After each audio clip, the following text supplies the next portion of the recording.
Hello అందరికీ! మనం cake చేసుకోవాలనుకుంటే కేక్ బ్యాటర్‌ని మిక్స్ చేసుకోవాలి. అలాగే కేక్‌ని ఓవెన్ లేకపోతే స్టవ్ మీద 30-45 మినిట్స్ పాటు మనం దీన్ని బేక్ చేసుకోవాలి. ఇంత పని లేకుండా సింపుల్‌గా అయిపోయే కేక్ రెసిపీ వాళ్ళ మా అమ్మ చేసిందనమాట. సో, ఆ రెసిపీ ఎలా చేసిందో చూసేద్దాం.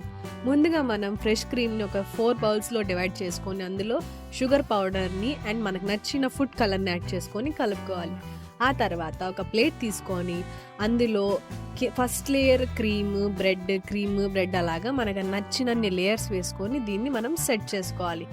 ఈ లోపల మీరు టైం వేస్ట్ చేయకుండా ఛానల్‌ని సబ్స్క్రైబ్ చేసుకోండి, వీడియోని లైక్ చేయండి. అలాగే మీకు ఈ బ్రెడ్ కేక్ రెసిపీ ఎలా అనిపించిందో కామెంట్ సెక్షన్‌లో కామెంట్ చేయడం మాత్రం అస్సలు మర్చిపోకండి.